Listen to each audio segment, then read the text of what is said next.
Di trotoar itu, napasku tercekat melihat sosok Renta yang mengemis kelaparan. Itu ibu kandungku. Saat kutanya kemana rumah dan mobil pemberianku, ia menangis, berkata suamiku dan mertuaku telah merampas segalanya. Aku memeluknya erat, menahan amarah. Tenang Bu, biar aku yang urus mereka. Sebelum ceritanya dimulai, silakan tulis di kolom komentar dari daerah mana saja teman-teman yang menonton cerita ini. Jangan lupa like dan subscribe agar channel ini bisa semakin berkembang dan bisa mempersembahkan cerita yang lebih menarik lagi. Roda pesawat menyentuh landasan pacu Bandara Soekarno-Hatta dengan hentakan halus yang seketika membangunkan seluruh saraf di tubuhku. Setelah 2 tahun lamanya aku menahan diri untuk tidak pulang, akhirnya aku kembali menginjakan kaki di tanah air. Udara Jakarta yang khas, perpaduan antara kelembapan tropis dan aroma aspal yang baru saja diguyur hujan, menyambutku begitu aku melangkah keluar dari Garbarata. Rasanya begitu akrab, namun kali ini ada debaran yang jauh lebih kencang di dadaku. Bukan hanya karena kerinduan, tetapi karena sebuah rencana besar yang sudah kusiapkan. Aku pulang diam-diam.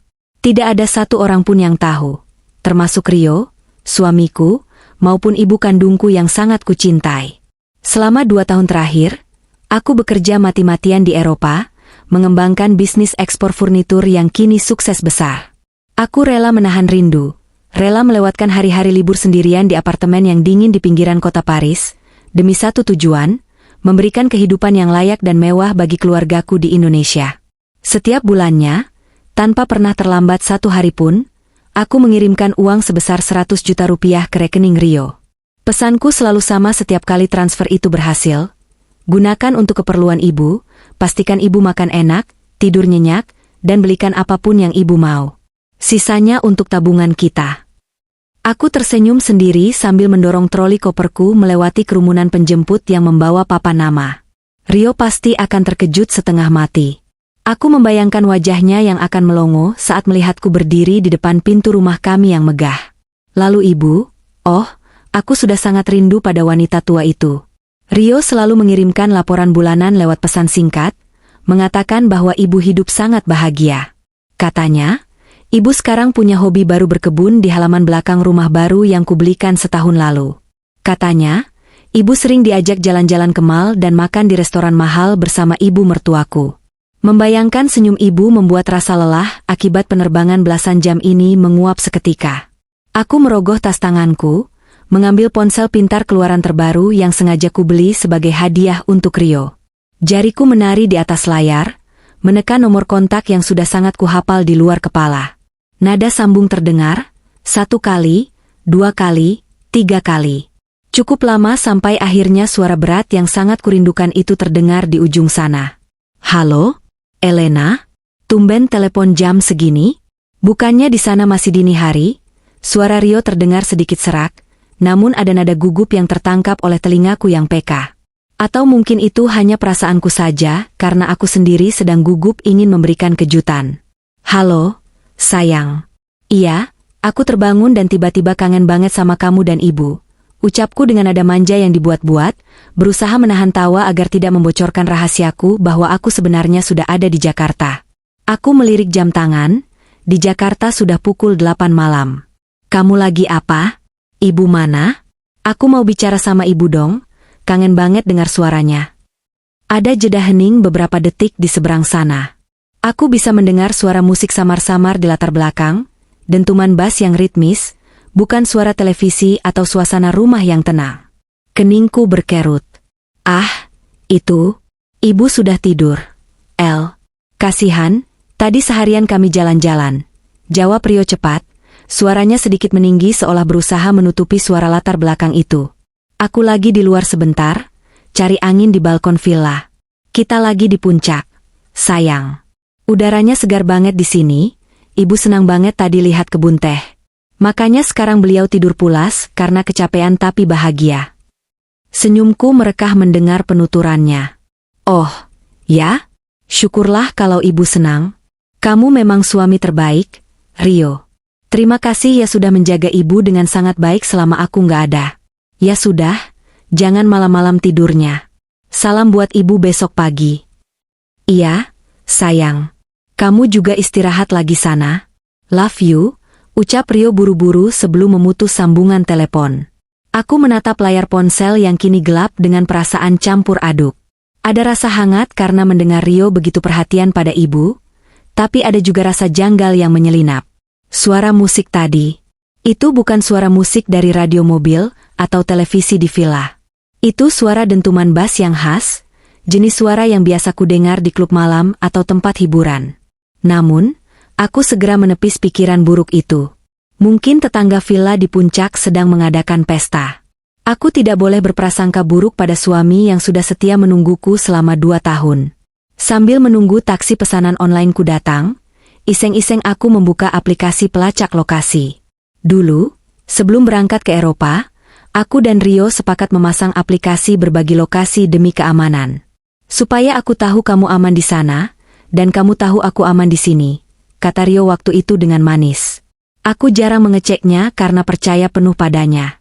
Namun, karena dia bilang sedang di puncak, aku jadi penasaran ingin melihat di mana posisi tepatnya. Mungkin aku bisa menyusul ke sana besok pagi-pagi sekali dan membuat kejutan di villa. Jantungku seperti berhenti berdetak saat titik lokasi Rio muncul di layar peta. Titik itu tidak berada di kawasan pegunungan Puncak, Bogor, atau Cianjur. Titik biru itu berkedip-kedip dengan jelas di pusat kota Jakarta. Tepatnya di sebuah kawasan hiburan malam yang terkenal dengan kasino terselubung dan klub eksekutif. Aku mengerjapkan mata berkali-kali, berharap aku salah lihat atau GPS-nya yang error. Aku menyegarkan aplikasi itu berulang kali, namun hasilnya tetap sama. Jalan Hayam Wuruk. Sebuah gedung yang kukenal sebagai pusat hiburan malam. Rio berbohong. Dia tidak di puncak. Dia tidak sedang menemani ibu tidur. Dia ada di klub malam. Darahku mendesir panas. Jika Rio berbohong tentang keberadaannya, lalu di mana ibu? Apakah ibu benar-benar bersamanya di tempat bising itu? Tidak mungkin. Rio bilang ibu sudah tidur. Jika Rio di Jakarta, berarti ibu juga ada di Jakarta, di rumah kami. Tapi kenapa dia harus berbohong sampai merekayasa cerita tentang kebun teh dan villa di puncak? Seketika, kegembiraan yang meluap-luap tadi berganti menjadi kecurigaan yang menusuk ulu hati. Ada sesuatu yang tidak beres. Ada sesuatu yang disembunyikan suamiku dariku. Taksi online pesanan saya akhirnya tiba. Seorang pengemudi paruh baya turun dan membantuku mengangkat koper besar berisi oleh-oleh. Pikiranku masih tertuju pada titik biru di layar ponsel. Mbak, sesuai aplikasi ya, ke perumahan Pondok Indah? Tanya sopir taksi itu, membuyarkan lamunanku. Iya, Pak. Tolong agak cepat ya, jawabku datar. Di dalam mobil yang melaju membelah jalan tol bandara, aku mencoba berpikir positif. Mungkin Rio sedang meeting dengan klien di sana? Tapi kenapa harus bohong soal puncak? Mungkin dia ingin memberiku kejutan balik? Rasanya terlalu naif jika aku berpikir begitu. Firasat seorang istri jarang sekali salah. Dan saat ini firasatku berteriak kencang bahwa ada hal buruk yang sedang terjadi. Aku menatap keluar jendela, melihat lampu-lampu kota Jakarta yang gemerlap namun terasa dingin. Aku memutuskan untuk tidak langsung melabrak Rio lewat telepon. Aku akan pulang ke rumah dulu. Aku akan memastikan keberadaan ibu. Jika Rio di klub malam, berarti ibu sendirian di rumah, atau mungkin ditemani pembantu. Aku ingin melihat kondisi ibu dengan mata kepalaku sendiri. Jika ibu benar-benar sehat dan bahagia seperti laporan Rio, mungkin aku bisa memaafkan kebohongan kecil Rio tentang posisinya malam ini. Mungkin dia hanya butuh hiburan sesekali dan takut aku marah. Ya, yang terpenting adalah ibu. Selama ibu baik-baik saja, semuanya bisa dibicarakan. Namun, hatiku tetap tidak bisa tenang. Perasaan gelisah ini semakin menjadi-jadi seiring mobil taksi yang membawaku semakin dekat ke pusat kota. Aku meremas tanganku sendiri yang terasa dingin. Tolong lindungi ibuku, Tuhan, doaku dalam hati, tanpa menyadari bahwa kenyataan yang akan kuhadapi jauh lebih menyakitkan daripada sekadar kebohongan tentang lokasi keberadaan suami. Kenyataan yang akan meruntuhkan duniaku malam ini juga. Taksi yang kutumpangi terjebak kemacetan di daerah Jakarta Selatan. Hujan mulai turun rintik-rintik, menambah kesan suram pada malam yang seharusnya menjadi malam paling bahagia dalam 2 tahun terakhirku ini. Sopir taksi di depan sesekali mengeluh tentang pengendara motor yang menyelip sembarangan, tapi suaranya hanya masuk telinga kanan dan keluar telinga kiri. Pikiranku sepenuhnya tersita oleh kebohongan Rio. Aku terus memantau ponselku. Titik lokasi Rio masih belum bergerak dari gedung hiburan malam itu. Sudah hampir 1 jam berlalu sejak aku meneleponnya. "Mbak, ini lampu merahnya lama banget. Ada kecelakaan sepertinya di depan," ujar Pak Sopir, mencoba mengajakku bicara lagi. Aku hanya mengangguk lemah, mengalihkan pandangan keluar jendela yang basah oleh air hujan. Kami berhenti tepat di sebuah persimpangan jalan yang cukup ramai. Di sebelah kiri jalan, ada deretan ruko-ruko mewah, restoran, dan toko roti. Cahaya lampu jalan memantul di aspal yang basah, menciptakan bayangan-bayangan panjang yang menari. Mataku menyapu pemandangan trotoar dengan tatapan kosong, sampai akhirnya pandanganku terkunci pada sebuah keributan kecil di depan sebuah toko roti ternama. Ada seorang pria berseragam security sedang membentak seseorang. Di hadapannya, tergeletak seorang wanita tua berpakaian lusuh yang tampaknya baru saja didorong hingga jatuh. Wanita itu mencoba bangkit dengan susah payah. Tangannya yang kurus gemetar menopang tubuhnya yang ringkih. Bajunya compang-camping, warnanya sudah memudar menjadi abu-abu kusam, sangat kontras dengan gemerlap lampu toko di belakangnya. "Pergi sana, jangan bikin kotor depan toko. Orang-orang jadi jijik mau masuk," hardik security itu. Suaranya cukup keras hingga terdengar samar-samar sampai ke dalam taksi meski kaca tertutup. Hatiku mencelos melihat pemandangan itu. Betapa kejamnya dunia ini pada orang miskin. Wanita tua itu tidak melawan, dia hanya menangkupkan kedua tangannya memohon ampun, lalu mencoba mengesot mundur. Saat dia mendongakkan wajahnya karena diterangi lampu sorot toko, napasku tercekat. Waktu seolah berhenti berputar. Jantungku serasa dihantam palu godam dengan kekuatan penuh. Wajah itu, meski tertutup debu dan rambut yang memutih kusut masai, aku mengenali garis wajah itu. Itu wajah yang selalu hadir dalam mimpiku selama 2 tahun ini. Itu wajah yang fotonya kupajang di meja kerjaku di Paris. "Stop! Pak, berhenti. Buka pintunya," teriakku histeris. Sopir taksi itu terlonjak kaget dan nyaris menginjak rem mendadak. Padahal mobil sedang berhenti. "Mbak, ada apa? Ini masih lampu merah. Bahaya. Buka pintunya sekarang." "Itu ibuku," jeritku lagi, tidak peduli dengan nada suaraku yang melengking. Tanpa menunggu sopir itu bereaksi lebih lanjut, aku menarik tuas pintu mobil dan melompat keluar ke tengah hujan. Bunyi klakson bersahut-sahutan karena aku berlari memotong jalan di antara kendaraan yang padat, tapi aku tidak peduli. Mataku hanya tertuju pada sosok ringkih di trotoar itu. Air mata sudah membasahi pipiku, bercampur dengan air hujan. Aku berlari sekuat tenaga menuju trotoar, di mana security itu masih berkacak pinggang di depan wanita tua itu. "Ibu," teriakku. Suaraku pecah. Wanita tua itu menoleh perlahan, matanya yang cekung dan layu menatapku dengan bingung dan takut. Dia mungkin mengira aku adalah orang lain yang akan mengusirnya. Aku menjatuhkan diri berlutut di atas trotoar yang becek dan kotor, tidak mempedulikan celana bahan mahalku atau sepatu hak tinggiku. Aku langsung merengkuh tubuh ringkih itu ke dalam pelukanku. Baunya apek, campuran bau jalanan dan keringat, tubuhnya begitu kurus hingga aku bisa merasakan tulang rusuknya menonjol di balik baju tipisnya. Tapi ini ibuku. Ini bau ibuku, meski tertutup debu jalanan. "Ibu ya Tuhan, ibu." Isakku tak tertahan. Aku memegang wajahnya, menyingkirkan rambut putih yang menutupi matanya. Ada luka gores di pipinya yang masih basah. Kakinya bengkak dan penuh koreng yang tidak diobati. Wanita tua itu gemetar hebat dalam pelukanku. Dia menatapku lekat-lekat, matanya menyipit, berusaha mengenali wajahku di balik air mata dan hujan. Tangan kasarnya yang gemetar perlahan menyentuh pipiku.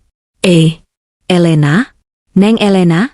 Suaranya parau, nyaris tak terdengar, seperti suara orang yang sudah lama tidak banyak bicara. "Iya, Bu. Ini Elena. Ini anakmu, Bu." "Elena pulang?" jawabku sambil mencium punggung tangannya yang kotor berkali-kali.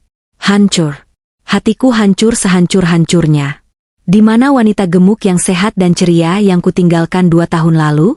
Di mana wanita yang katanya hidup bahagia berkebun di halaman belakang?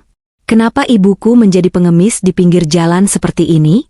Orang-orang mulai berkerumun.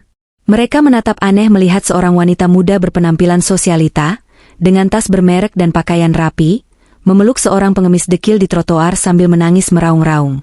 Security yang tadi mengusir ibu kini mundur perlahan dengan wajah pucat, mungkin menyadari bahwa dia baru saja berurusan dengan orang yang salah. "Elena, kamu nyata?"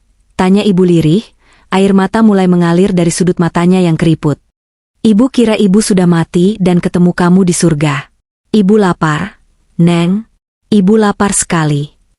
Kalimat itu, "Ibu lapar sekali," merobek pertahananku yang tersisa. Kemarahan yang luar biasa meledak di dalam dadaku, lebih panas dari api manapun. Uang 100 juta per bulan. 100 juta. Kemana uang itu? Kemana Rio?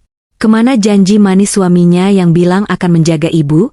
"Ayo kita pulang, Bu. Kita pergi dari sini," ucapku sambil berusaha memapah ibu berdiri. Tubuhnya sangat ringan, terlalu ringan. Kakinya gemetar hebat saat mencoba menapak. Aku segera melingkarkan lengannya ke bahuku, menopang seluruh berat badannya. Sopir taksiku, yang ternyata menyusul keluar membawa payung, ternganga melihat pemandangan itu. "Mbak, ini." "Buka pintu mobil, Pak. Cepat." Perintahku tegas. Mataku menyiratkan amarah yang membuat sopir itu langsung patuh tanpa banyak tanya. Aku menuntun ibu masuk ke dalam jok kulit taksi yang bersih. Ibu sempat ragu, takut mengotori mobil bagus itu. "Neng, ibu kotor, nanti dimarahin." Bisiknya takut-takut. "Gak ada yang boleh marahin ibu. Mobil ini, dan semua yang aku punya, itu punya ibu. Masuk, Bu," kataku lembut namun tegas. Setelah ibu duduk di dalam, aku menyusul masuk dan membanting pintu taksi. Keheningan di dalam mobil terasa mencekam. Hanya suara isak tangis ibu yang terdengar menyayat hati. Aku mengambil tisu basah dari tasku, mulai membersihkan wajah ibu dengan lembut. Setiap gurat luka di wajahnya menambah satu baris dendam di hatiku. "Bu?" tanyaku dengan suara bergetar, berusaha menahan emosi agar tidak menakuti ibu. "Kenapa ibu bisa ada di sini? Bukannya ibu di rumah sama Rio? Bukannya ibu di puncak? Uang yang Elena kirim, rumah yang Elena belikan, mana semua itu, Bu?" Ibu menatapku dengan tatapan kosong, lalu ketakutan itu muncul lagi di matanya. Dia mencengkeram lenganku kuat-kuat, kukunya yang hitam menancap di kulitku. "Jangan bilang Rio ibu ketemu kamu, jangan bilang ibu mertuamu." Racau ibu dengan napas memburu. "Mereka jahat, El. Mereka setan. Sebulan setelah kamu pergi, baru sebulan, Neng, mereka usir ibu. Mereka bilang rumah itu hak mereka. Rio bilang kamu sudah berikan semuanya buat dia. Ibu diseret keluar, baju-baju ibu dibakar. Uang kamu, mereka pakai buat pesta, buat beli mobil baru mertuamu. Ibu nggak punya siapa-siapa, Neng. Ibu mau telepon kamu, tapi HP-nya diambil." Tangis ibu pecah lagi, kali ini lebih histeris.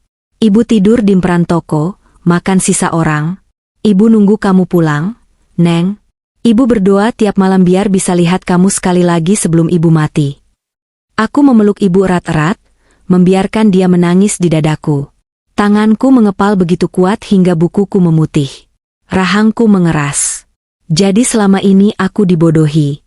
Selama 2 tahun aku bekerja membanting tulang di negeri orang, suamiku dan ibunya hidup bergelimang harta dari keringatku, sementara ibu kandungku sendiri mereka buang ke jalanan seperti sampah. Foto-foto liburan, laporan bulanan, pesan-pesan manis Rio, semuanya palsu. Semuanya bohong. Di luar jendela, hujan turun semakin deras, seolah alam ikut menangis mendengar penderitaan ibuku. Tapi di dalam hatiku, air mata sudah kering. Yang tersisa kini hanyalah api. Bara api yang siap membakar siapa saja yang telah menyakiti wanita di pelukanku ini. "Pak," kataku pada sopir taksi dengan suara dingin, datar, dan tanpa emosi. "Iya, Mbak, kita lanjut ke Pondok Indah?"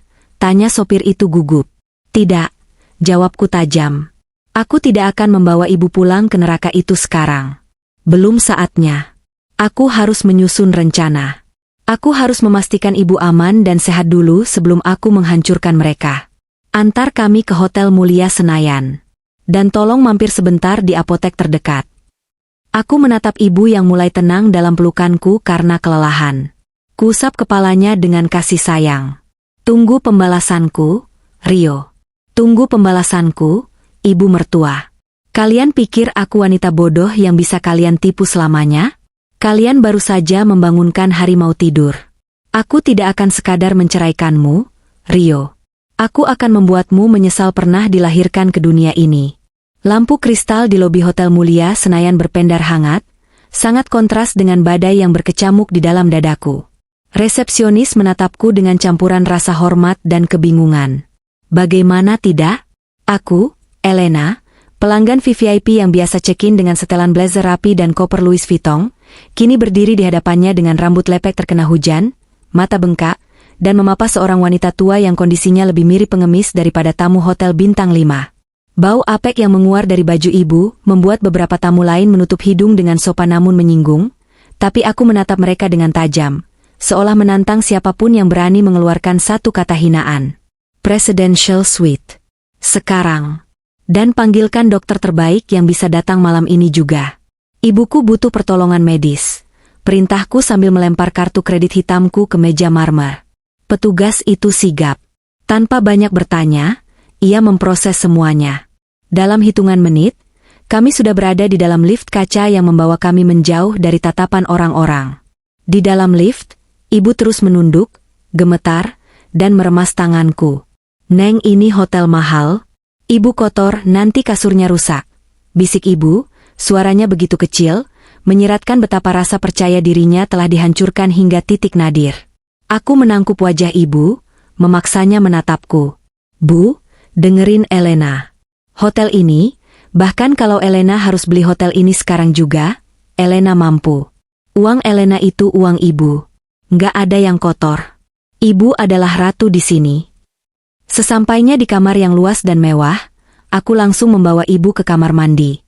Aku menyalakan air hangat di bathtub, menuangkan sabun beraroma lavender yang menenangkan. Dengan perlahan, aku melepaskan pakaian compang-camping yang melekat di tubuh kurus ibu. Hatiku kembali teriris. Di balik baju lusuh itu, aku melihat tulang rusuk yang menonjol jelas, kulit yang kering bersisik, dan lebam. Ada lebam kebiruan di lengan atas dan punggung ibu. Ini kenapa, Bu? Tanyaku dengan suara tercekat, jariku menyentuh lebam itu pelan. Ibu meringis pelan. Itu, bekas dicubit ibu mertuamu waktu ibu ketahuan mau minta makanan di dapur bulan lalu. Katanya ibu maling. Darahku mendidih. Rasanya panas sekali sampai ke ubun-ubun. Dicubit? Dikatakan maling di rumah sendiri? Aku memejamkan mata sejenak, menarik napas panjang, berusaha agar emosiku tidak meledak di depan ibu. Aku memandikan ibu seperti memandikan bayi. Menggosok daki yang menebal di kulitnya dengan spons lembut, mencuci rambut putihnya yang kusam dengan sampo mahal. Air mata kami bercampur dengan air sour. Ibu menangis karena haru dan malu, aku menangis karena rasa bersalah yang teramat dalam. Setelah ibu bersih dan mengenakan jubah mandi tebal yang hangat, aku mendudukannya di sofa empuk. Layanan kamar datang membawa bubur ayam, sup hangat, dan teh manis. Ibu makan dengan lahap, sangat lahap sampai tersedak beberapa kali. Tangannya gemetar menyendok makanan, seolah takut makanan itu akan ditarik kembali jika dia tidak cepat menghabiskannya. Pemandangan ini jauh lebih menyakitkan daripada melihat laporan keuangan perusahaanku yang merah. Ini adalah ibuku, wanita yang melahirkanku, yang kini makan seperti orang yang tidak pernah melihat nasi selama berhari-hari. Dokter datang tak lama kemudian, memeriksa kondisi ibu, memberikan vitamin, salep untuk luka di kaki, dan obat penenang agar ibu bisa tidur nyenyak. Setelah dokter pergi dan ibu mulai terlihat lebih tenang karena perutnya sudah terisi, aku duduk di lantai, bersimpu di kaki ibu sambil memegang tangannya. Bu, panggilku lembut. Sekarang ceritakan semuanya. Jangan ada yang ditutupi. Elena perlu tahu semuanya biar Elena bisa kasih pelajaran buat mereka. Ibu menatapku, matanya mulai berkaca-kaca lagi. Dia mengelus rambutku. Neng, kamu jangan marah sama suami kamu ya, mungkin dia hilaf. Bahkan dalam kondisi seperti ini, ibu masih mencoba melindungi perasaan anaknya. Hati malaikat macam apa yang dimiliki wanita ini? Bu, ini bukan hilaf. Ini kejahatan, potongku tegas. Ceritakan dari awal, kapan ibu keluar dari rumah? Ibu menghela napas panjang, pandangannya menerawang ke masa lalu yang pahit. Sebulan, Neng. Cuma sebulan setelah kamu terbang ke Eropa. Awalnya Rio dan ibunya baik. Tapi begitu kamu pergi, sikap mereka berubah drastis. Rio mulai jarang pulang. Ibunya Rio, dia mulai ngatur-ngatur rumah. Kamar ibu dipindah ke kamar pembantu di belakang. Katanya kamar utama mau dipakai dia karena kakinya sakit kalau naik tangga. Tanganku mengepal erat. Kamar utama di lantai bawah itu sengaja kudesain khusus untuk ibu dengan kamar mandi dalam yang aman untuk lansia. Dan wanita tua bangka itu merebutnya. Terus uang bulanannya, Bu? Elena kirim 100 juta tiap bulan. 100 juta, Bu? Itu uang yang sangat banyak. Masa ibu nggak pegang sepeser pun? Ibu menggeleng lemah. Rio bilang, bisnis kamu lagi susah di Eropa. Katanya kamu nggak kirim uang. Rio bilang dia yang nanggung hidup ibu, jadi ibu harus tahu diri. Dia bilang uang yang kamu kirim, kalau ada, itu dipakai buat bayar utang-utang kamu yang menumpuk. Ibu percaya, Neng. Ibu sedih mikirin kamu kerja keras di sana buat bayar utang, makanya ibu nggak berani minta apa-apa. Ibu makan nasi sama garam pun ibu rela asal kamu nggak susah. Bohong. Teriakku tanpa sadar, membuat ibu terkejut. Aku buru-buru merendahkan suara. Bisnisku lancar. Bu, nggak ada utang. Aku kirim bukti transfer ke HP Rio tiap bulan. Mereka membohongi ibu. Mereka memfitnah aku. Iya, ibu baru sadar sekarang. Lirih ibu, lama-lama mereka makin kasar. Makanan dijatah. Ibu disuruh nyuci baju mereka, padahal ada mesin cuci, tapi mertuamu bilang listrik mahal. Terus, puncaknya 3 bulan lalu. Rio datang bawa kertas banyak banget. Dia paksa ibu tanda tangan. Katanya itu surat izin buat perpanjang bisnis kamu. Ibu nggak ngerti, ibu tanda tangan saja karena katanya demi kamu. Jantungku berdegup kencang.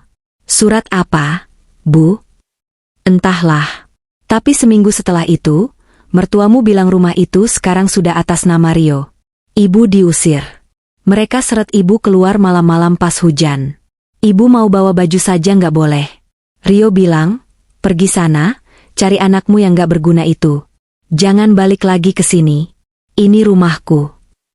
Air mataku menetes lagi, tapi kali ini air mata kemarahan. Rumah itu, aku membelinya tunai sebelum menikah. Tapi bodohnya aku, karena terlalu percaya pada cinta, aku mungkin pernah menaruh beberapa aset dalam posisi yang rentan, atau mereka memalsukan dokumen hibah. Rio, laki-laki yang kunikahi, yang berjanji di depan penghulu akan menjaga kami, ternyata adalah ular berbisa. Terus selama 3 bulan ini ibu di mana? Tanyaku parau. Ibu luntang-lantung, Neng. Tidur di masjid kalau boleh, kalau diusir ya di perantoko. Ibu mau ke rumah saudara, malu. Ibu mau cari kamu, gak punya uang dan gak tahu caranya. Ibu cuma bisa berdoa di trotoar itu, berharap keajaiban datang. Aku memeluk kaki ibu, menangis terseduh-seduh. Betapa bodohnya aku. Betapa butanya aku. Selama 2 tahun aku hidup dalam gelembung kebohongan yang diciptakan Rio. Foto-foto ibu sedang berkebun yang dikirim Rio, ternyata itu foto lama atau foto rekayasa. Chat-chat dari nomor ibu yang memuji Rio, ternyata Rio sendiri yang mengetiknya dari ponsel ibu yang dia rampas. Sudah, Bu, cukup. Kataku sambil menghapus air mata dan bangkit berdiri. Wajahku di cermin terlihat mengerikan, tapi tatapanku tajam. Mulai malam ini, penderitaan ibu selesai. Elena bersumpah, Bu, mereka akan bayar setiap tetes air mata ibu. Mereka akan bayar setiap butir nasi yang mereka rampas dari mulut ibu. Mereka akan merasakan dinginnya trotoar yang ibu rasakan. Ibu memandangku cemas. Kamu mau apa, Neng? Jangan bikin ribut, nanti Rio marah, dia suami kamu. Dia bukan suamiku lagi, Bu. Detik dia membuang ibu, dia sudah mati bagiku. Jawabku dingin. Ibu istirahat ya. Dokter sudah kasih obat tidur. Besok kita pindah ke apartemen yang lebih aman. Elena harus pulang ke rumah itu. Elena harus main sandiwara sebentar. Kamu mau pulang ke sana? Sendirian? Tanya ibu khawatir. Iya. Aku harus mengambil apa yang jadi milik kita, Bu. Tenang saja, singa betina yang mereka bangunkan ini tidak akan kalah. Aku mengecup kening ibu sampai dia tertidur pulas karena pengaruh obat. Setelah memastikan ibu aman dijaga oleh perawat pribadi yang baru saja kusewa dari agensi premium 24 jam, aku melangkah ke kamar mandi. Aku membersihkan diri, mencuci jejak-jejak air mata dan kotoran jalanan. Aku merias wajahku dengan sempurna, menutupi mata sembabku dengan concealer mahal dan riasan mata yang tajam. Aku mengenakan pakaian terbaikku, menyemprotkan parfum yang biasa Rio sukai. Di cermin, aku melihat pantulan wanita karir yang sukses dan dingin. Tidak ada lagi Elena yang cengeng. Yang ada hanyalah seorang eksekutor yang siap menjatuhkan vonis. Aku mengambil ponselku, melihat ratusan notifikasi pesan sampah dari grup keluarga Rio. Aku tersenyum sinis. Tunggu aku, sayang, bisikku pada pantulan diriku sendiri. Aku pulang membawa neraka untuk kalian. Pagi masih buta, matahari belum sepenuhnya menampakkan diri di ufuk timur, tapi aku sudah berdiri di depan gerbang tinggi rumahku di kawasan Pondok Indah. Rumah bergaya Mediterania yang kubeli dengan hasil keringat pertamaku 5 tahun lalu itu tampak berdiri angkuh. Namun, ada yang berbeda. Ket pagarnya yang dulu berwarna putih gading elegan, kini berubah menjadi warna emas norak yang menyakitkan mata. Di garasi yang pintunya sedikit terbuka, aku melihat sebuah mobil sport merah menyala terparkir di sebelah SUV keluarga kami. Itu bukan mobilku. Dan aku yakin Rio tidak punya uang untuk membelinya dengan gajinya yang pas-pasan sebagai manajer pemasaran abal-abal. Itu uangku. Uang untuk ibu. Aku menarik napas panjang, menata detak jantungku agar tampak normal. Aku harus menjadi aktris terbaik hari ini. Aku menekan bel intercom. Tidak ada jawaban. Tentu saja, para penghuni rumah ini pasti masih tidur nyenyak setelah berpesta pora atau, mengingat lokasi Rio semalam, mungkin baru saja pulang dalam keadaan mabuk. Aku menempelkan kartu akses cadangan yang selalu kubawa di dompet. Lampu indikator berubah hijau. Untungnya mereka tidak mengganti sistem keamanan gerbang, mungkin karena terlalu bodoh atau terlalu pelit untuk memanggil teknisi. Gerbang terbuka perlahan dengan desingan halus. Aku melangkah masuk, menyeret koperku agar terdengar suara roda di paving block, sengaja membuat kegaduhan. Pintu utama tidak terkunci. Kecerobohan yang khas. Begitu aku membuka pintu, bau alkohol dan asap rokok langsung menyergap hidungku. Ruang tamu yang dulu kutata dengan gaya minimalis dan bersih, kini penuh dengan barang-barang norak. Ada guci-guci besar yang tidak serasi, karpet bulu hewan palsu, dan botol-botol minuman keras berserakan di meja tamu. Siapa sih pagi-pagi berisik banget? Terdengar teriakan cempreng dari lantai atas. Itu suara ibu mertuaku. Tak lama kemudian, terdengar langkah kaki tergopoh-gopoh menuruni tangga. Muncul sosok wanita parubaya dengan daster sutra, yang aku kenali sebagai oleh-olehku untuk ibu 2 tahun lalu, dan masker wajah yang belum dibilas. Dia melotot melihatku berdiri di tengah ruang tamu. Elena? Jeritnya, suaranya melengking seperti remblong. Wajahnya pucat pasi seketika. Kak, kapan kamu sampai? Kok enggak bilang-bilang? Aku memasang senyum lebar, senyum palsu terbaik yang pernah kubuat seumur hidupku. Kejutan, Ma. Elena kangen banget sama rumah, jadi langsung pulang dari bandara subuh tadi. Mama apa kabar? Wah, Mama kelihatan segar dan awet muda banget pakai baju itu. Ibu mertuaku tampak gelagapan, matanya bergerak liar mencari alasan. Oh, iya ini, Mama kaget banget. Rio, istrimu pulang, teriaknya memanggil anaknya. Rio muncul dari kamar tamu di lantai bawah, bukan dari kamar utama di atas. Matanya merah, rambutnya acak-acakan, dan dia hanya memakai celana pendek. Bau alkohol menguar kuat dari tubuhnya. Saat melihatku, dia terpaku di ambang pintu, seolah melihat hantu. Elena, gumamnya. Bukannya semalam kamu telepon. Iya, sayang. Semalam aku telepon pas baru mendarat, tapi aku mau kasih kejutan jadi aku langsung kesini naik taksi. Maaf ya ganggu tidur kalian, kataku sambil berjalan mendekatinya dan memberikan pelukan. Tubuhku terasa kaku saat bersentuhan dengan kulitnya, rasa jijik merayapi punggungku, tapi aku memaksakan diri untuk mencium pipinya. Kamu katanya di puncak? Kok ada di rumah? Rio menegang. Dia melirik ibunya, lalu tertawa gugup. Ah, iya. Semalam itu, ibu maksudku, ibumu tiba-tiba nggak enak badan di villa. Dia minta pulang karena kangen bantal gulingnya. Ya kan, Ma? Jadi kita buru-buru pulang tengah malam tadi. Capek banget rasanya. Bohong. Pembohong ulung. Padahal semalam aku melihat posisimu di klub malam sampai jam 3 pagi. Oh, kasihan ibu, kataku dengan nada prihatin yang dibuat-buat. Mataku menyapu sekeliling ruangan, pura-pura mencari. Terus ibu mana sekarang? Di kamarnya? Aku mau ketemu ibu, kangen banget. Aku bawa banyak coklat kesukaan ibu. Aku melangkah menuju kamar di lantai bawah yang dulu menjadi kamar ibu. Namun, langkahku dihalangi oleh tubuh besar ibu mertuaku. Dia berdiri di depan pintu kamar itu dengan tangan terentang. Jangan masuk situ, serunya panik. Loh, kenapa Ma? Ibu sakit kan? Aku mau nengok, tanyaku dengan wajah polos. Ibumu nggak ada di situ. Selario cepat, dia menarik lenganku lembut, mencoba menjauhkanku dari kamar itu. Sebenarnya, ada yang belum sempat aku ceritakan sama kamu, El. Aku menatap Rio tepat di manik matanya. Apa itu, Rio? Ibu di mana? Rio menghela napas, memasang wajah sedih yang sangat meyakinkan. Dia menuntunku duduk di sofa, sementara ibu mertuaku duduk di seberang kami dengan wajah yang juga disedih-sedihkan. Akting mereka layak dapat piala Oscar. Begini, El, Rio memulai, memegang tanganku erat. Aku menahan diri untuk tidak menepisnya. Sebulan lalu, kondisi ibumu agak menurun. Bukan sakit fisik, tapi pikunnya makin parah. Beliau sering keluyuran sendiri, lupa jalan pulang, bahkan hampir membahayakan diri sendiri di dapur. Benar, Elena, timpal ibu mertuaku dengan nada berapi-api. Mama capek banget ngurusinnya. Dia sering teriak-teriak nggak jelas, nuduh mama ambil barang-barangnya. Mama sampai stres. Akhirnya, ibumu sendiri yang minta. Dia bilang dia kesepian di sini karena kita sibuk. Dia minta tinggal di tempat yang banyak temannya. Jadi, desakku, membiarkan air mata buaya menggenang di pelupuk mataku.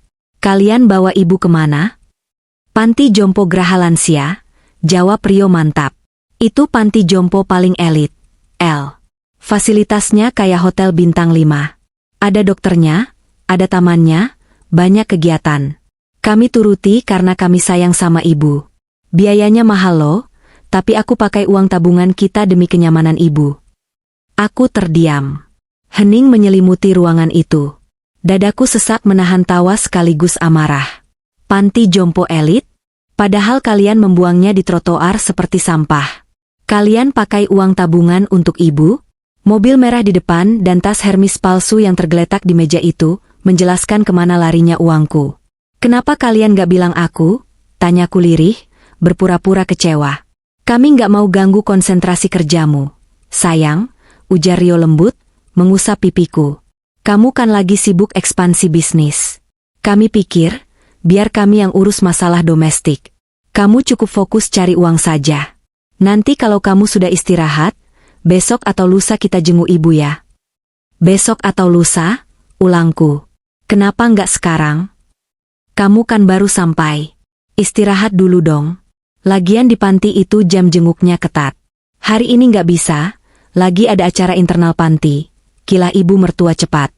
Aku mengangguk perlahan, berpura-pura menerima alasan konyol itu. Baiklah kalau begitu. Aku percaya sama kalian. Terima kasih ya, Rio, Mama, sudah menjaga ibu dengan keputusan terbaik. Senyum lega merekah di wajah mereka berdua. Mereka pikir mereka berhasil membodohiku lagi. Mereka pikir Elena yang penurut dan naif sudah kembali membawa pundi-pundi uang. Ya sudah, kamu istirahat di atas. Kamar kita sudah aku rapikan, kata Rio. Oh iya, Rio, kataku sambil berdiri dan mengambil koperku. Ngomong-ngomong, HP aku rusak pas di bandara tadi. Jatuh. Jadi aku pakai HP cadangan yang nomornya baru. HP lamaku mati total. Jadi kalau ada notifikasi bank atau apa ke nomor lama, abaikan saja ya, itu error. Itu adalah langkah pertamaku untuk memutus akses mereka ke notifikasi perbankan tanpa mereka curiga. Aku perlu waktu untuk mengkloning data dari ponsel Rio. Oh, oke. Nanti kita beli yang baru. Seri paling mahal, kata Rio dengan sombong, seolah dia yang akan membayarnya, padahal pakai kartu kredit tambahanku juga. Aku menaiki tangga menuju kamar utama di lantai 2. Setiap langkah terasa berat, tapi setiap langkah juga menguatkan tekadku. Saat sampai di kamar, aku menutup pintu dan menguncinya rapat-rapat. Aku melempar tubuhku ke atas kasur yang spraynya bau parfum wanita lain, bukan parfumku. Aku tahu Rio sering membawa wanita lain ke sini. Instingku mengatakan itu. Tapi itu masalah nanti. Sekarang, aku harus beraksi. Rio biasanya menaruh ponselnya di meja nakas saat dia mandi. Dan kebiasaan Rio, dia tidak pernah mengganti password ponselnya. Tanggal lahirnya sendiri. Dasar narsis dan bodoh. Aku menunggu sekitar 15 menit sampai terdengar suara gemericik air dari kamar mandi bawah. Rio pasti mandi di bawah karena takut membangunkan aku di atas. Dengan langkah mengendap-endap seperti kucing, aku turun kembali. Ibu mertua sedang sibuk di dapur, mungkin menyembunyikan makanan-makanan enak atau menelepon teman-teman sosialitanya untuk pamer bahwa mesin ATM-nya sudah pulang. Aku menyelinap ke ruang tengah. Ponsel Rio tergeletak di meja kopi, di sebelah botol whisky kosong. Dengan tangan gemetar karena adrenalin, bukan karena takut, aku mengambil ponsel itu. Layarnya menyala. Masukkan PIN. Aku mengetik 120588. Klik. Terbuka. Kena kau, bisikku. Aku segera menyambungkan kabel data pendek yang kubawa dari saku celanaku ke ponselku sendiri. Aku mengaktifkan aplikasi cloning data yang sudah kupersiapkan. Transfer data berjalan cepat. Chat WhatsApp, galeri foto, catatan bank, histori lokasi, semuanya tersedot masuk ke dalam penyimpananku. Mataku menangkap sebuah notifikasi grup WhatsApp yang muncul di layar Rio. Nama grupnya menjijikan, keluarga bahagia tanpa benalu. Anggotanya, Rio, ibu mertua, dan seorang wanita bernama Siska Kitty. Sebuah pesan baru masuk dari ibu mertua di grup itu, aman, guys. Si sapi perah sudah pulang. Dia percaya soal panti jompo. Siap-siap kita minta uang buat renovasi rumah lagi. Siska, kamu jangan kesini dulu ya sampai si bodoh ini balik ke Eropa. Aku membaca pesan itu dengan senyum miring yang mengerikan. Sapi perah, ya? Si bodoh, ya? Baiklah. Nikmati tawa kalian hari ini. Karena besok, aku pastikan kalian bahkan tidak akan sanggup untuk menangis. Aku menyimpan kembali ponsel Rio di posisi semula, tepat seperti sedia kala, lalu kembali naik ke kamarku dengan jantung yang bergemuruh penuh kemenangan. Bara api ini sudah siap untuk membakar semuanya. Cahaya matahari pagi yang menerobos masuk melalui celah gorden tebal kamarku terasa menyilaukan, namun tidak sebanding dengan rasa sakit yang membakar mataku. Bukan karena kurang tidur, melainkan karena apa yang baru saja kusaksikan di layar laptopku. Aku duduk bersila di atas kasur king size yang empuk ini, berpura-pura masih terlelap dalam selimut tebal, padahal sejak 2 jam lalu aku sudah bergerilya di dunia maya, membongkar bangkai busuk yang disembunyikan suaminya sendiri. Rio sudah berangkat kerja, atau setidaknya dia pamit kerja, padahal aku tahu dari pelacak GPS bahwa dia mampir ke apartemen di daerah Kemang, tempat tinggal wanita bernama Siska itu. Sementara itu, ibu mertua, yang kini kupanggil dengan sebutan ibu, di depan mukanya demi sandiwara ini, sedang sibuk di bawah, mungkin sedang menonton infotainment sambil menikmati sarapan mewah yang dibeli dengan uangku. Di hadapanku, layar laptop menampilkan isi ponsel Rio yang sudah berhasil ku-cloning semalam.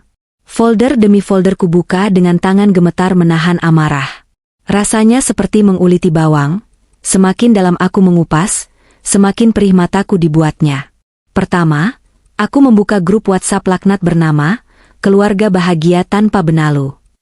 Mataku menelusuri percakapan mereka mundur ke belakang, tepatnya ke tanggal di mana aku berangkat ke Eropa 2 tahun lalu. Rio, 2 tahun lalu, akhirnya si sapi perah berangkat juga. Aman, Bu. Rekening dia udah dipegang Rio akses e-bankingnya. Tinggal tunggu transferan bulanan. Ibu mertua, 2 tahun lalu, bagus. Jangan lupa jatah ibu. Ibu mau beli tas yang kayak punya Bu RT sebelah, biar nggak kalah saing. Oh ya, itu ibunya Elena gimana? Masih betah di kamar utama? Ibu jijik lihat orang tua bau tanah itu di kamar bagus. Rio, 2 tahun lalu, tenang aja, Bu. Nanti pelan-pelan kita geser dia ke belakang. Kalau Elena nanya, bilang aja ibunya yang minta. Air mataku menetes membaca betapa terencananya kejahatan ini. Mereka bukan hilaf. Mereka adalah monster yang menyusun strategi dengan dingin. Aku menggulir layar ke bawah lagi, menemukan percakapan yang lebih baru, sekitar sebulan yang lalu. Saat dimana ibuku diusir. Ibu mertua, Rio, ibu udah gak tahan sama orang tua itu. Makannya banyak, batuk-batuk terus. Bikin rumah bau apek. Kapan kita buang dia? Mumpung Elena lagi sibuk di Eropa dan jarang telepon. Rio, malam ini, Bu. Aku udah siapin skenarionya. Kita seret aja keluar pas hujan, biar tetangga nggak terlalu dengar kalau dia teriak. Lagian tetangga sini kan cuek-cuek. Sertifikat rumah juga udah jadi atas namaku. Tanda tangan Elena yang kupalsukan lolos verifikasi notaris temanku. Siska Kitty, Beb, kalau nenek lampir itu udah diusir, aku boleh nginep di rumah Pondok Indah dong? Kan kamarnya kosong hihihi. Rio, boleh dong, sayang. Itu rumah kita sekarang. Elena nggak bakal tahu. Dia bodoh banget saking cintanya sama aku. Tanganku refleks memukul kasur sekuat tenaga. Brengsek. Jadi Siska, selingkuhan Rio, sudah pernah tidur di rumah ini? Di kamar yang kusiapkan untuk ibuku? Rasa mual mendadak menyerang perutku. Aku berlari ke kamar mandi, memuntahkan isi perutku yang kosong. Bayangan mereka tertawa-tawa di atas penderitaan ibuku membuatku ingin berteriak histeris. Ingin mengambil pisau dapur dan menghujamkannya ke dada mereka saat itu juga. Namun, aku menahan diri. Tidak, itu terlalu mudah. Penjara terlalu nyaman untuk mereka. Aku membasuh wajahku dengan air dingin, menatap pantulan diriku di cermin. Mata itu, mata yang dulu penuh cinta dan kelembutan, kini telah mati. Yang tersisa hanyalah tatapan dingin seorang predator yang sedang mengintai mangsanya. Sabar, El. Sabar. Kumpulkan buktinya. Hancurkan mereka sampai ke akar-akarnya. Bisikku pada diri sendiri. Aku kembali ke laptop. Kali ini aku fokus mencari bukti fisik pemalsuan sertifikat itu. Di chat tersebut, Rio menyebutkan nama notarisnya, Notaris Hendra. Aku mencatat nama itu. Rio juga pernah mengirimkan foto sertifikat baru itu ke grup untuk pamer. Aku mengunduh foto itu. Di sana terpampang jelas, sertifikat hak milik. Pemegang hak, Rio Pratama. Tanggal penerbitannya baru 3 minggu yang lalu. Aku butuh sertifikat aslinya. Aku tahu Rio orang yang teledor, tapi untuk dokumen sepenting itu, dia pasti menyimpannya di tempat aman. Dulu, kami punya brankas kecil di balik lukisan di ruang kerja. Tapi kuncinya hanya aku yang pegang. Rio pasti punya tempat persembunyian baru. Aku teringat kebiasaan ibu mertua. Dia suka menyembunyikan barang berharga di bawah tumpukan baju di lemari jatinya, karena dia tidak percaya bank. Aku harus memeriksa kamar ibu mertua. Kesempatan itu datang siang harinya. Ibu mertua mengetuk pintuku, wajahnya dipenuhi senyum palsu yang menjijikan. Elena, sayang. Ibu mau arisan dulu ya di rumah Bu RT. Kamu mau nitip apa? Atau mau ikut? Tanyanya basa-basi. Ah, enggak deh, Bu. Elena masih jet lag berat, kepala pusing banget. Elena mau tidur seharian aja. Ibu hati-hati ya, jawabku dengan suara lemah yang kubuat-buat. Ya sudah, istirahat yang banyak ya. Nanti ibu bawakan kue, katanya riang, lalu pergi dengan langkah ringan. Dia pasti tidak sabar memamerkan pada teman-temannya bahwa menantunya yang kaya raya sudah pulang. Begitu mendengar suara gerbang ditutup dan mobil ibu mertua menjauh, dia menyewa sopir harian menggunakan uangku, aku langsung melompat dari kasur. Rumah kosong. Ini saatnya. Aku berlari ke kamar ibu mertua, kamar utama yang dulunya adalah hak ibuku. Begitu masuk, bau parfum menyengat langsung menusuk hidung. Kamar itu berantakan. Baju-baju mahal berserakan di kasur. Aku segera menuju lemari jati besar di sudut ruangan. Aku membongkar tumpukan kain batik dan sprei. Tidak ada. Aku memeriksa laci-laci meja rias. Isinya hanya perhiasan-perhiasan emas yang kuyakin dibeli dengan uang bulananku. Di laci terbawah, di bawah tumpukan pakaian dalam, tanganku menyentuh sesuatu yang keras. Sebuah map plastik tebal berwarna merah. Jantungku berdegup kencang. Aku menarik map itu keluar. Benar saja. Di dalamnya ada sertifikat rumah asli, yang sudah berganti nama. Ada juga BPKB mobil sport merah itu atas nama Rio. Dan yang paling mengejutkan, ada buku tabungan baru atas nama ibu mertua dengan saldo terakhir 500 juta rupiah. 500 juta. Itu uang yang seharusnya menjadi dana darurat kesehatan ibuku. Aku segera memotret semua dokumen itu, halaman demi halaman dengan resolusi tinggi. Aku juga menemukan lembaran kertas berisi latihan tanda tangan.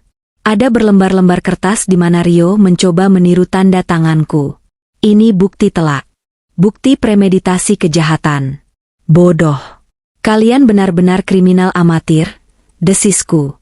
Setelah selesai mendokumentasikan semuanya, aku mengembalikan map itu ke tempat semula. Persis seperti sedia kala. Tidak boleh ada jejak bahwa aku pernah menyentuhnya. Aku kembali ke kamarku, mengirimkan semua bukti foto itu ke cloud penyimpanan rahasia, dan ke email pengacara kepercayaanku yang baru saja kuhubungi pagi tadi. Pak Aris, pelajari berkas ini. Siapkan gugatan cerai dan laporan pidana pasal berlapis. Penggelapan, pemalsuan dokumen, penipuan, dan penelantaran orang tua. Tapi jangan bergerak dulu sampai saya beri kode. Tulisku dalam pesan enkripsi. Sore harinya, Rio pulang dengan wajah lelah yang dibuat-buat. Duh, capek banget kerja hari ini. Proyek numpuk. Keluhnya sambil melonggarkan dasi. Padahal aku tahu dia seharian main game di apartemen Siska. Aku menyambutnya dengan senyum manis sambil membawakan segelas air dingin. Kasihan suamiku. Minum dulu, Mas. Oh ya, mumpung kamu dan ibu ada di sini, aku punya ide. Ibu mertua yang baru pulang arisan juga ikut duduk. Matanya berbinar menatapku. Ide apa, El? Gimana kalau besok malam kita bikin pesta? Syukuran kepulanganku, sekaligus syukuran kesehatan ibu yang di panti jompo. Usulku riang. Aku mau undang teman-teman bisnis kamu, Mas Rio. Juga teman-teman sosialita ibu. Biar semua orang tahu kalau keluarga kita ini sukses dan bahagia. Aku yang traktir semuanya. Catering hotel bintang 5, dekorasi mewah, pokoknya pesta paling wah di kompleks ini.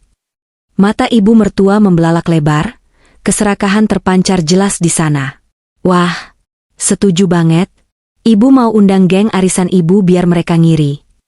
Rio tampak ragu sejenak. Mendadak banget. El, apa nggak capek? Nggak dong. Aku kan tinggal bayar event organizer. Kamu tinggal duduk manis, pakai jas ganteng kamu, dan sambut tamu. Aku mau ngenalin kamu ke kolega-kolega baruku yang mau investasi di perusahaan kamu loh. Pancingku. Mendengar kata investasi, keraguan di wajah Rio lenyap seketika. Oke, ide bagus. Kita tunjukkan ke mereka siapa Rio Pratama sekarang. Aku tersenyum lebar. Senyum yang menyembunyikan belati. Iya, Mas. Kita tunjukkan siapa kamu sebenarnya. Malam itu, saat mereka tertidur lelap memimpikan pesta pora, aku menyelinap keluar rumah sebentar untuk menemui detektif swasta yang kusewa kilat. Dia menyerahkan sebuah flash disk kecil. Ini rekaman CCTV dari tetangga depan rumah ibu, dan CCTV dari toko roti tempat ibu Anda ditemukan. Kualitasnya sudah kami perjelas, Bu Elena. Suaranya juga terdengar jernih, kata pria itu. Aku menggenggam flash disk itu erat-erat. Benda kecil ini adalah bom waktu.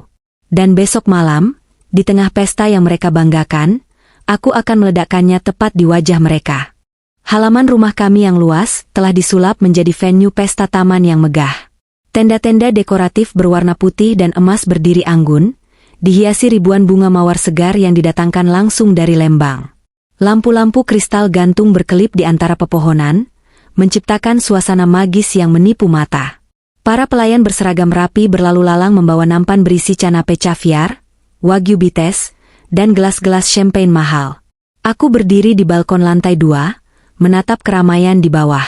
Aku mengenakan gaun malam berwarna merah darah, sengaja kupilih warna ini. Merah adalah keberanian. Merah adalah amarah. Merah adalah peringatan bahaya. Rambutku digelung elegan, anting berlian menjuntai di telingaku. Aku terlihat sempurna. Sempurna untuk menjadi algojo malam ini. Tamu-tamu mulai berdatangan. Mobil-mobil mewah berderet memenuhi jalan depan rumah. Aku melihat Rio di bawah, mengenakan setelan jas Armani yang kubelikan dulu, tertawa lepas bersama beberapa pria yang kuduga adalah rekan bisnis, atau mungkin rekan sesama penipunya. Dia terlihat sangat percaya diri, memegang gelas wine seolah dia adalah raja minyak. Di sisi lain, ibu mertua, dibalut kebaya brokat penuh payet yang berlebihan, sedang sibuk memamerkan gelang emas barunya kepada sekelompok ibu-ibu menor. Lihat tuh, mantuku baru pulang dari Eropa. Sukses besar. Ini semua dia yang biayain. Tapi ya wajarlah, kan anak laki-lakiku yang bimbing dia. Samar-samar aku mendengar bualan ibu mertua yang membuat telingaku berdenging. Sudah waktunya. Aku menuruni tangga utama yang melengkung bak tangga istana Cinderella. Musik orkestra yang mengalun lembut mengiringi langkahku. Semua mata tertuju padaku. Rio mendongak, matanya terbelalak kagum, atau mungkin takjub melihat aset berharganya berjalan. Dia segera menghampiriku, mengulurkan tangannya bak pangeran. Istriku yang cantik jelita, bisiknya saat aku menyambut tangannya. Malam ini kamu luar biasa, El. Semua orang ngomongin kita. Terima kasih, Mas. Ini semua buat kamu, jawabku lembut, sambil menahan rasa jijik saat tangannya melingkar di pinggangku. Kami berjalan membelah kerumunan. Tamu-tamu menyalami kami, memuji kesuksesan kami, memuji keharmonisan keluarga kami. Aku tersenyum dan mengangguk, memainkan peranku dengan apik. Selamat ya, Bu Elena. Suaminya hebat loh, cerita terus soal proyek propertinya, kata salah satu tamu pria bertubuh tambun. Aku tertawa kecil. Oh ya? Proyek properti yang mana Pak? Yang modalnya dari memalsukan tanda tangan istri. Pria itu tertawa canggung, mengira aku sedang melucu. Hahaha, Bu Elena bisa saja bercandanya. Rio meremas pinggangku sedikit keras. Sayang, jangan bercanda gitu ah. Pak Budi ini investor potensial. Oh, maaf. Saya cuma terlalu bersemangat, kataku. Setelah 1 jam berlalu dan suasana pesta semakin hangat, aku memberi kode kepada event organizer untuk mematikan musik.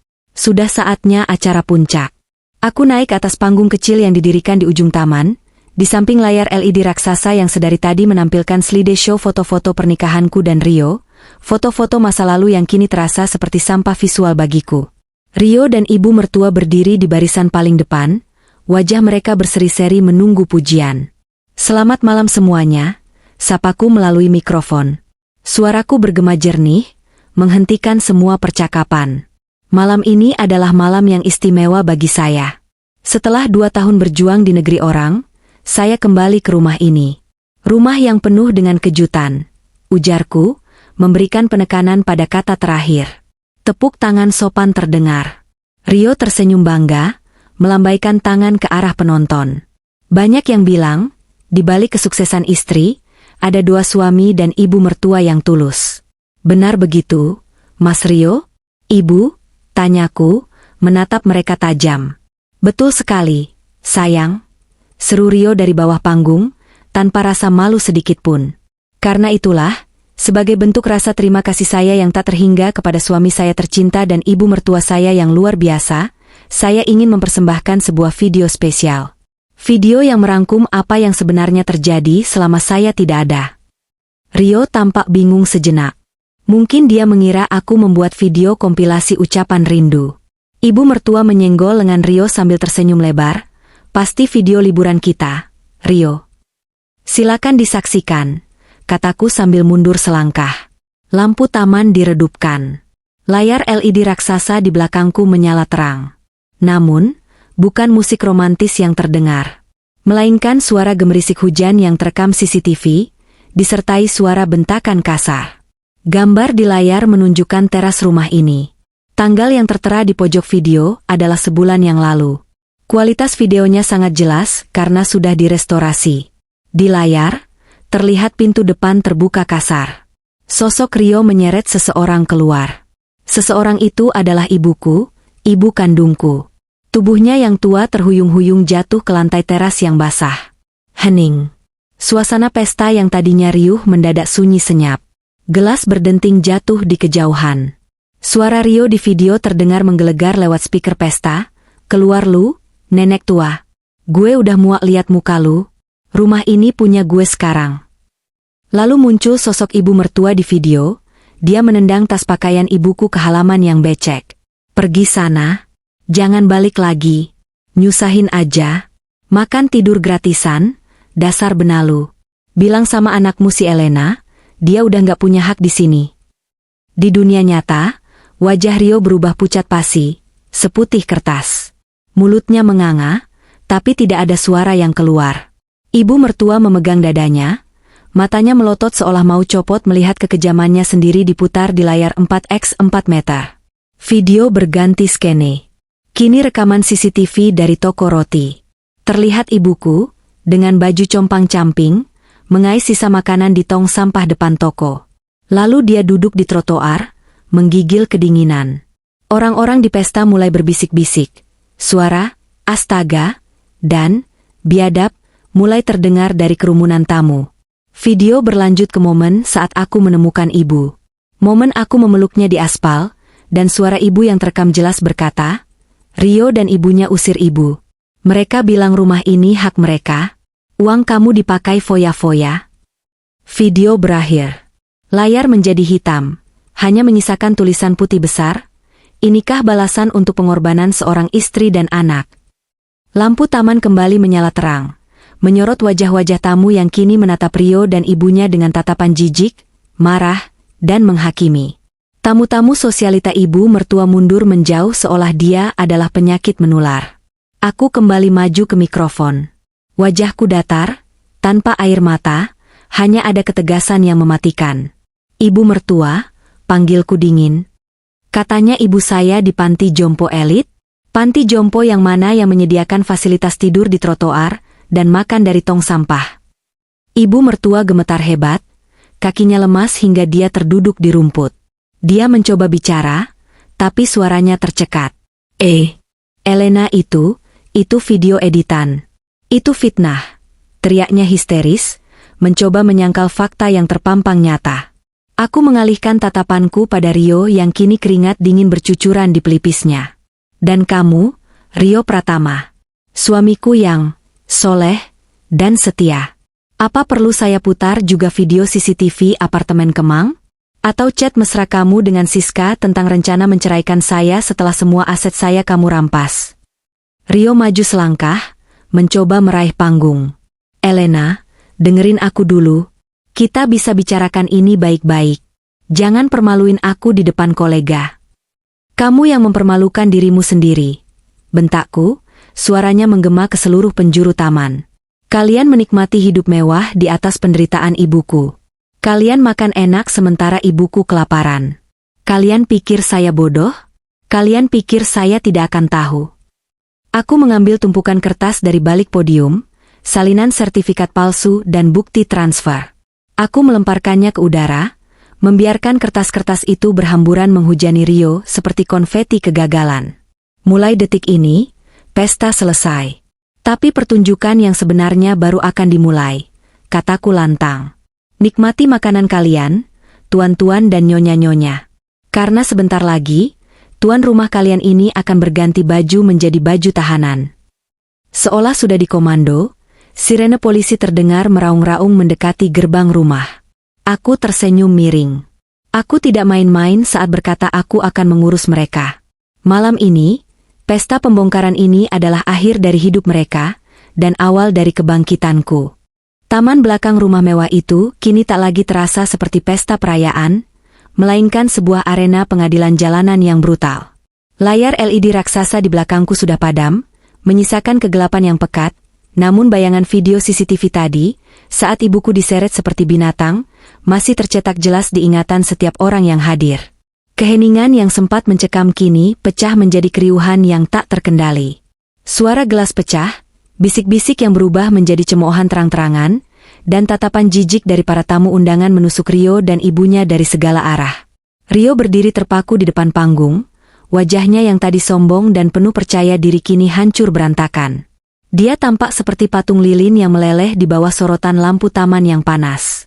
Keringat sebesar biji jagung mengalir deras dari pelipisnya, membasahi kerah kemeja mahalnya yang kini terasa mencekik. Di sebelahnya, ibu mertua, wanita yang selama ini selalu membusungkan dada dengan perhiasan emasnya, kini terduduk lemas di rumput. Sanggul rambutnya miring, wajahnya pucat pasi seolah darah berhenti mengalir di tubuhnya. Dia menutupi wajahnya dengan tangan, berusaha menghindari tatapan-tatapan tajam dari teman-teman sosialitanya yang kini menjauhinya seolah dia adalah wabah penyakit. Edan. Benar-benar edan. Tega nian sama orang tua sendiri. Teriak salah seorang ibu-ibu yang tadi sempat memuji gelang berlian ibu mertua. Pantesan kaya mendadak. Ternyata hasil ngerampok harta istri dan nelantarin mertua. Cih. Najis. Sahut yang lain, meludah ke tanah sebagai tanda jijik. Aku menatap pemandangan itu dari atas panggung dengan dada yang bergemuruh. Bukan rasa kasihan yang kurasakan, melainkan kepuasan yang dingin. Kepuasan melihat topeng mereka terkelupas sempurna, memperlihatkan wajah asli mereka yang busuk di hadapan dunia. Aku turun dari panggung perlahan, langkahku tenang namun mematikan. Suara ketukan high heelsku di lantai kayu panggung terdengar berirama, seolah menghitung mundur sisa waktu kebebasan mereka. Masih mau menyangkal, Rio? Tanyaku saat berdiri tepat di hadapannya. Jarak kami hanya 1 meter, tapi rasanya ada jurang kebencian yang menganga lebar di antara kami. Rio tersentak. Dia menatapku dengan mata merah, campuran antara rasa takut dan kepanikan luar biasa. Dia mencoba maju selangkah, tangannya terulur hendak meraihku, tapi aku mundur dengan sigap. Sayang, dengerin aku dulu. Itu video lama. Itu direkayasa. Kamu tahu kan teknologi zaman sekarang canggih? Ada yang mau hancurin rumah tangga kita. Kamu jangan percaya sama video bohong itu. Rio berteriak histeris, suaranya pecah, berusaha meyakinkan orang-orang di sekelilingnya yang kini menatapnya dengan pandangan menghakimi. Benar, Elena. Ibu mertua tiba-tiba bangkit, tenaganya entah datang dari mana. Dia mencengkeram ujung gaun merahku. Ibu nggak pernah jahat sama ibumu. Ibumu itu pergi sendiri karena pikun. Video itu fitnah. Jangan permaluin suami dan mertuamu sendiri di depan orang banyak. Pamali. Aku menatap tangan keriput yang memegang gaunku itu dengan tatapan jijik. Dengan kasar, aku menyentakkan gaunku hingga pegangannya terlepas. Pamali, ibu bilang, tanyaku dengan nada rendah yang menakutkan. Apa tidak lebih pamali mengusir wanita tua di tengah malam saat hujan deras? Apa tidak lebih pamali membiarkan besanmu sendiri makan dari tong sampah sementara ibu pamer tas branded di sini? Aku berbalik menghadap para tamu, mengangkat dagu tinggi-tinggi. Bapak-bapak, ibu-ibu, teman-teman semua. Maaf jika pesta ini berakhir tidak mengenakan. Tapi saya rasa kalian berhak tahu dengan siapa kalian berteman. Rio Pratama, pria yang berdiri di sana, bukan pengusaha sukses. Dia adalah penipu yang hidup dari memalsukan tanda tangan istrinya. Dan wanita di sebelahnya adalah otak di balik penelantaran ibu kandung saya. Bohong. Rio menjerit lagi, kali ini lebih keras. Dia menoleh ke arah Pak Budi, investor yang tadi dia banggakan. Pak Budi, Bapak percaya sama saya kan? Proyek kita real. Sertifikat tanah itu asli atas nama saya. Istri saya ini lagi stres. Dia ada gangguan jiwa makanya ngomong ngawur. Pak Budi, pria bertubuh tambun yang tadi tertawa renyah bersamanya, kini menatap Rio dengan wajah merah pada menahan amarah. Dia melangkah maju, lalu tanpa peringatan, plak. Sebuah tamparan keras mendarat di pipi Rio. Suaranya begitu nyaring, hingga membuat suasana hening seketika. Rio terhuyung ke belakang, memegangi pipinya yang langsung memerah. Jangan bawa-bawa nama saya dalam penipuanmu, bajingan, bentak Pak Budi. Saya sudah curiga kenapa sertifikat tanah yang kamu jaminkan itu tanggalnya baru banget. Ternyata hasil nyuri dari istrimu? Kamu mau nipu saya? Uang muka 2 miliar yang saya transfer kemarin, balikin sekarang juga atau saya habisi kamu di sini. Wajah Rio berubah dari panik menjadi teror murni. Pak Pak, tenang dulu. Uangnya ada aman. Aman apanya? Potongku tajam. Aku mengeluarkan ponselku, membuka aplikasi perbankan yang terhubung ke proyektor layar, yang kini kembali menyala menampilkan dashboard rekening Rio. Coba lihat saldo rekeningmu sekarang, suamiku sayang. Semua mata tertuju ke layar besar. Di sana terpampang jelas rekening utama Rio. Saldo, 0 rupiah. Rio membelalak. Matanya nyaris keluar. Dia merogoh sakunya, mengeluarkan ponselnya sendiri dengan tangan gemetar hebat, mengecek mobile bankingnya. Kemana uangnya? Tadi pagi masih ada 3 miliar. Racau Rio. Dia menekan-nekan layar ponselnya dengan panik, merefresh halaman berkali-kali. Error. Ini pasti sistemnya error. Bu, cek rekening ibu. Ibu mertua dengan panik membuka tasnya, mengambil ponsel, dan mengecek rekeningnya. Detik berikutnya, dia menjerit histeris. Habis. Rio. Uang ibu habis. 500 juta ibu hilang. Kosong melompong. Aku tertawa kecil, tawa yang kering dan dingin. Kalian pikir saya bodoh? Tadi siang, setelah saya mendapatkan bukti pemalsuan tanda tangan itu, saya langsung menghubungi pihak bank dan pengacara saya. Kami melakukan pemblokiran darurat atas dugaan tindak pidana pencucian uang dan penggelapan. Selain itu, saya juga menarik kembali semua dana yang bersumber dari rekening perusahaan saya yang kalian curi lewat akses ilegal itu. Aku melangkah mendekati mereka lagi, menatap mata Rio yang kini basah oleh air mata ketakutan. Rumah ini, mobil di depan, dan semua kartu kredit yang ada di dompetmu, semuanya sudah diblokir. Mulai detik ini, kamu miskin, Rio. Kamu tidak punya apa-apa. Bahkan baju yang kamu pakai itu, belinya pakai kartu kredit tambahanku, kan? Rio jatuh berlutut. Kakinya tak sanggup lagi menopang tubuhnya. Pertahanannya runtuh seketika. Elena, ampun, aku suamimu. Tega kamu bikin aku begini? Aku hilaf, Aku cuma mau ngebahagiain ibu. Aku janji bakal berubah. Jangan ambil semuanya, tolong. Dia mencoba meraih kakiku, menangis meraung-raung seperti anak kecil. Pemandangan yang menyedihkan. Di mana Rio yang gagah dan sombong tadi? Di mana Rio yang berani menyeret ibuku keluar rumah? Hilaf? Ulangku dengan nada sinis. Menyusun rencana selama 2 tahun itu bukan hilaf, Rio. Itu niat jahat. Memalsukan sertifikat itu bukan hilaf. Itu kriminal. Dan menelantarkan ibuku sampai dia mengemis di jalanan. Suaraku bergetar menahan amarah yang kembali memuncak. Itu perbuatan iblis. Aku menendang pelan tangannya yang mencoba memegang kakiku. Jangan sentuh aku dengan tangan kotormu itu. Tiba-tiba, ibu mertua bangkit dan menerjang ke arahku. Wajahnya beringas, matanya melotot penuh kebencian. Dasar wanita ular, anak durhaka, kembalikan uangku. Itu hakku sebagai mertua. Kamu menantu gak tahu diri, udah numpang di keluarga ini malah ngerampok. Para tamu terkesiap. Namun, sebelum tangan ibu mertua sempat menyentuh wajahku, 2 orang sekuriti sewaan yang sudah kusiapkan sejak awal langsung menahan tubuhnya. Ibu mertua meronta-ronta, berteriak-teriak memaki dengan kata-kata kotor yang sangat tidak pantas untuk wanita seusianya. Lepasin saya. Dia maling. Dia yang maling, teriak ibu mertua. Aku menatapnya datar. Ibu bilang itu hak ibu? Hak atas dasar apa? Ibu tidak pernah berkontribusi 1 rupiah pun di rumah ini. Kerjaan ibu cuma belanja, arisan, dan menghina ibuku yang justru rajin bantu-bantu. Sadarlah, Bu. Pesta ibu sudah selesai. Aku menoleh ke arah Rio yang masih bersujud di rumput. Malam ini juga, aku ceraikan kamu, Rio Pratama. Talak sudah jatuh secara hukum dan agama karena pengkhianatanmu. Dan satu lagi, aku sudah melaporkan kalian berdua ke polisi atas tuduhan penggelapan aset, pemalsuan dokumen negara, penipuan investasi, dan pasal berlapis undang-undang penelantaran orang tua serta kekerasan dalam rumah tangga. Polisi? Rio mendongak, wajahnya pucat pasi. Jangan polisi, kita selesaikan kekeluargaan, aku mohon. Keluarga? Potongku cepat.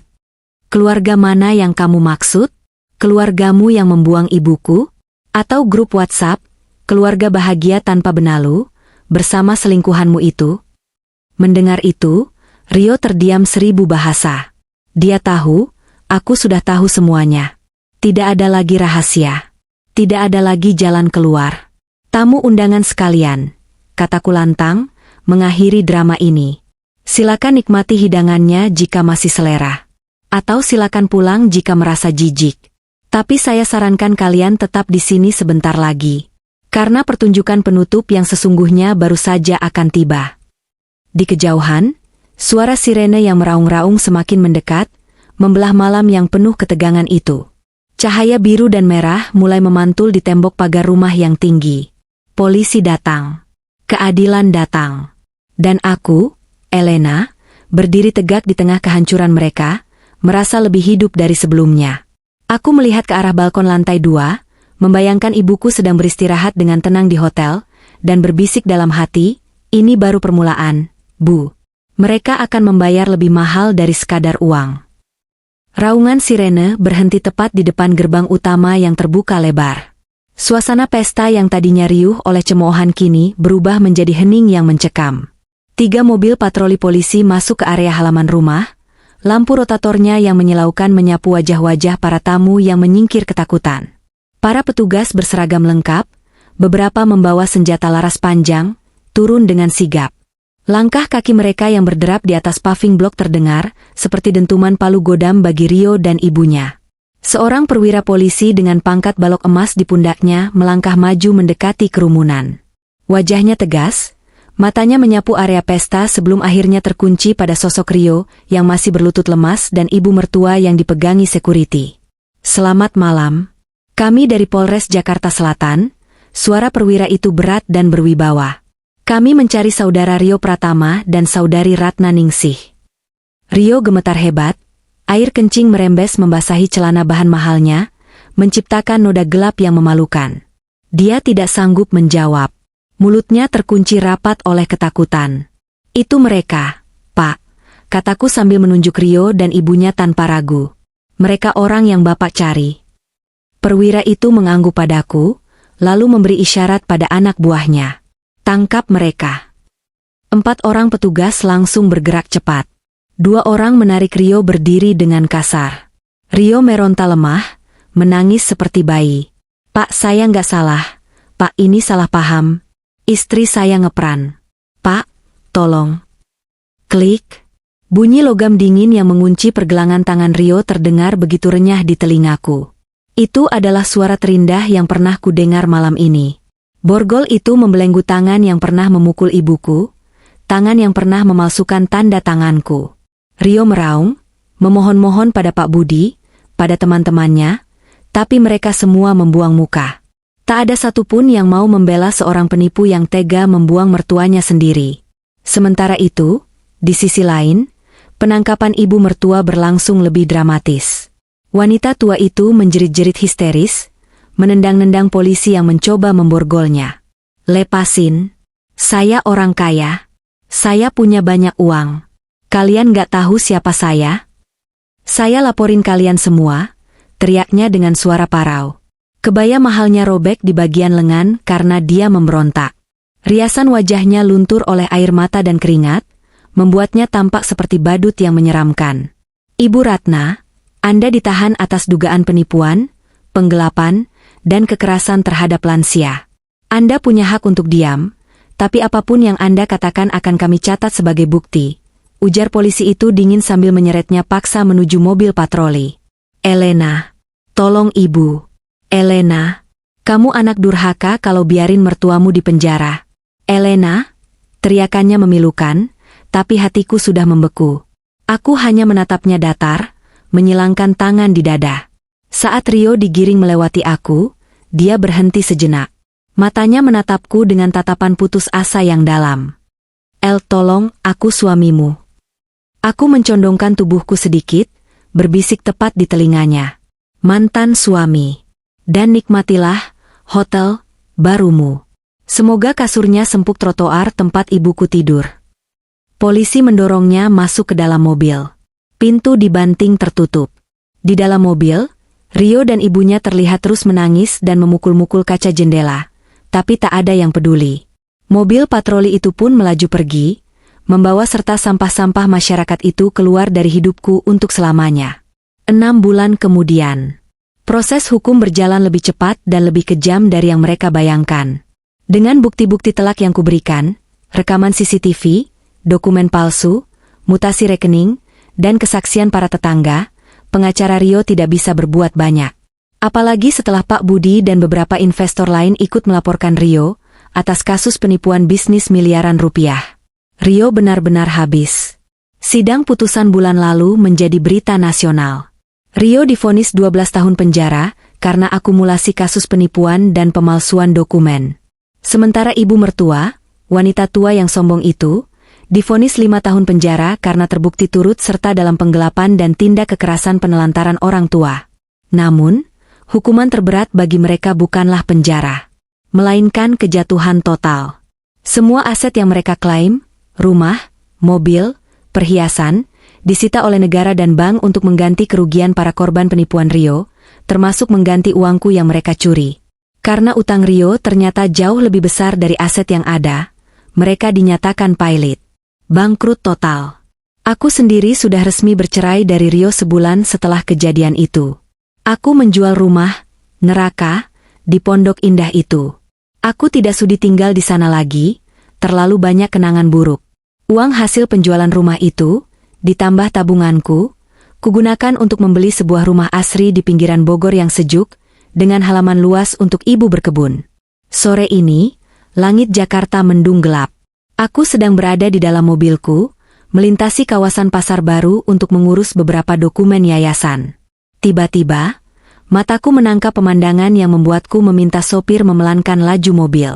Di pinggir jalan yang kotor dan becek, di depan sebuah toko kain yang sudah tutup, ada 2 sosok gelandangan yang sedang berteduh di bawah kardus bekas.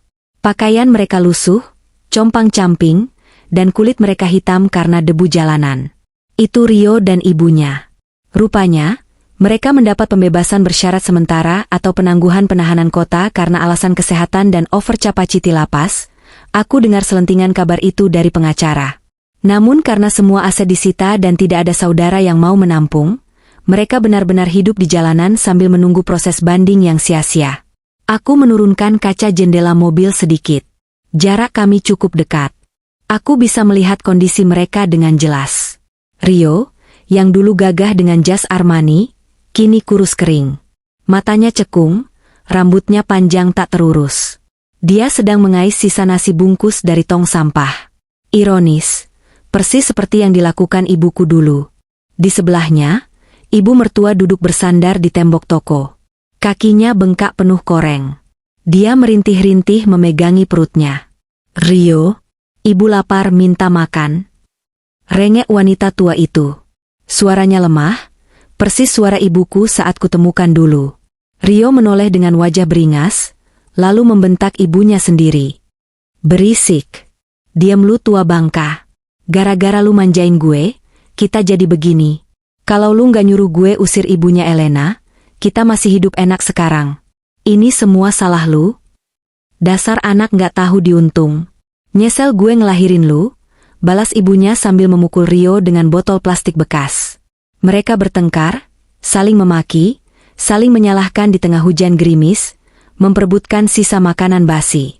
Pemandangan yang sangat menyedihkan sekaligus menjijikkan. Karma itu nyata, dan dia datang dengan cara yang puitis. Dulu mereka bersatu untuk menyakiti ibuku, kini mereka saling mangsa dalam kesengsaraan yang sama. Sopirku menoleh ke belakang. Bu Elena? Mau saya kasih uang ke mereka? Aku menatap mereka sekali lagi. Hati kecilku mungkin sedikit rusik, tapi logikaku menahannya. Memberi mereka uang tidak akan mengubah apapun. Mereka harus belajar. Mereka harus merasakan setiap detik penderitaan yang pernah mereka timpakan pada ibuku. Tidak usah, Pak. Jalan saja, jawabku datar. Aku menutup kaca jendela kembali. Mereka sedang menjalani sekolah kehidupan yang sesungguhnya. Mobilku melaju perlahan meninggalkan mereka yang masih bergelut di trotoar. Aku tidak menoleh lagi. Bagiku, mereka sudah mati. Masa lalu itu sudah terkubur bersama sampah jalanan.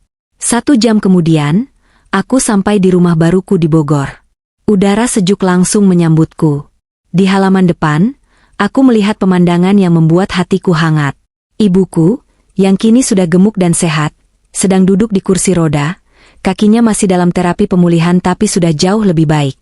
Wajahnya berseri-seri, tertawa lepas dikelilingi oleh beberapa lansia lain.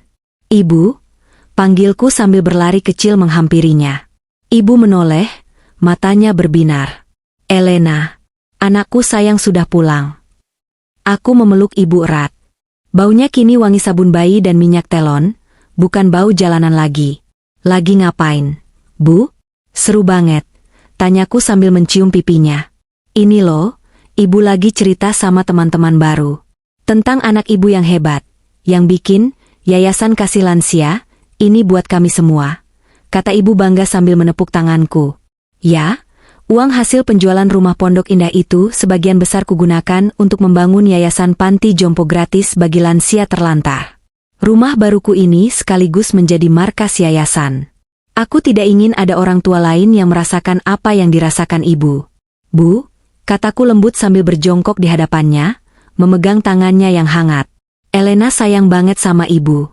Maafin Elena ya dulu pernah ninggalin ibu." Ibu tersenyum bijak, mengelus kepalaku. "Yang lalu biar berlalu, Neng. Allah itu maha adil. Yang jahat sudah dapat balasannya, yang sabar sudah dapat hadiahnya. Sekarang kita hidup tenang ya, Nak." Aku mengangguk mantap. Air mata bahagia menetes di pipiku. Di kejauhan, matahari terbenam dengan indah, menyisakan semburat jingga di langit. Aku tahu, badai sudah berlalu. Di luar sana, mungkin Rio dan ibunya sedang kedinginan di trotoar, tapi di sini, di rumah ini, hanya ada kehangatan dan cinta yang tak akan pernah padam lagi.